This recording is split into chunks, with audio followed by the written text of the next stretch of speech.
I'm Mark Johnston, and I'm President and Chief Operating Officer of Cytonet's U.S. operations.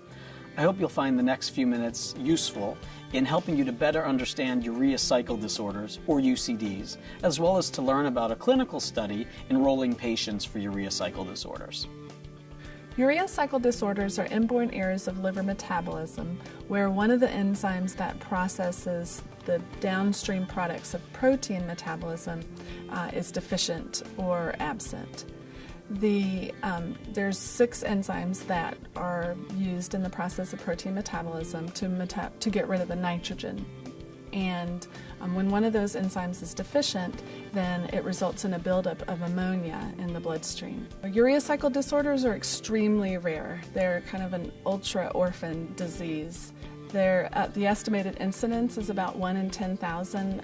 In the very severe forms, the symptoms will start very early in the first few days of life, and initially they can be kind of lethargy, extra sleepiness, irritability, feeding problems, vomiting. So very nonspecific. If it's not treated or not caught, then the infant will go on to become sicker and can result in hypotonia, hypoventilation or hyperventilation, coma, and even death.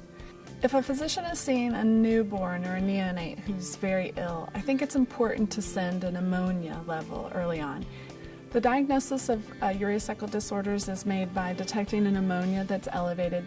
Typically, you'll see an ammonia above 150, and if it's in the setting of a normal anion gap and normal glucose, then one should really suspect a urea cycle disorder. And then other biochemical tests along with genetic studies can be sent to confirm the diagnosis. So we definitely need more therapies for that first year of life where we see a lot of the problems. So I'm one of the investigators for the Cytonet trial, and the goal of this study is to test the safety of liver cell infusions.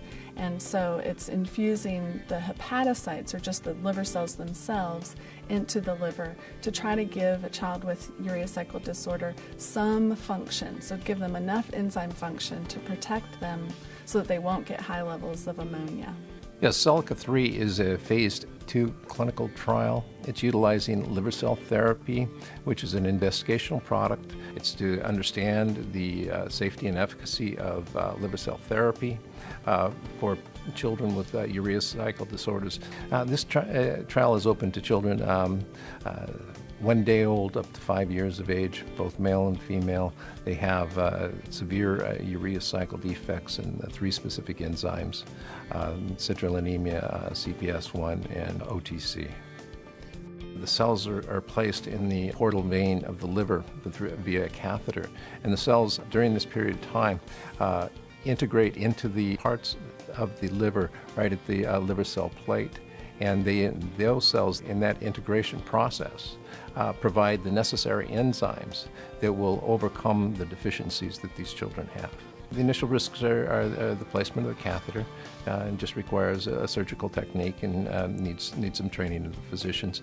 The next, there's a chance of some thrombosis, as well as shunting of the cells into the lung. The liver cells actually come from donated livers from the United States organ procurement organizations. These livers are not suitable for transplantation, so we really have an opportunity to take a liver that would normally not be utilized for transplantation, recover liver cells, and actually with our manufacturing process, we can manufacture enough liver cells to potentially treat up to 10 patients. So we're really taking advantage of a liver that would not be utilized for transplantation and treat patients that are waiting to be treated.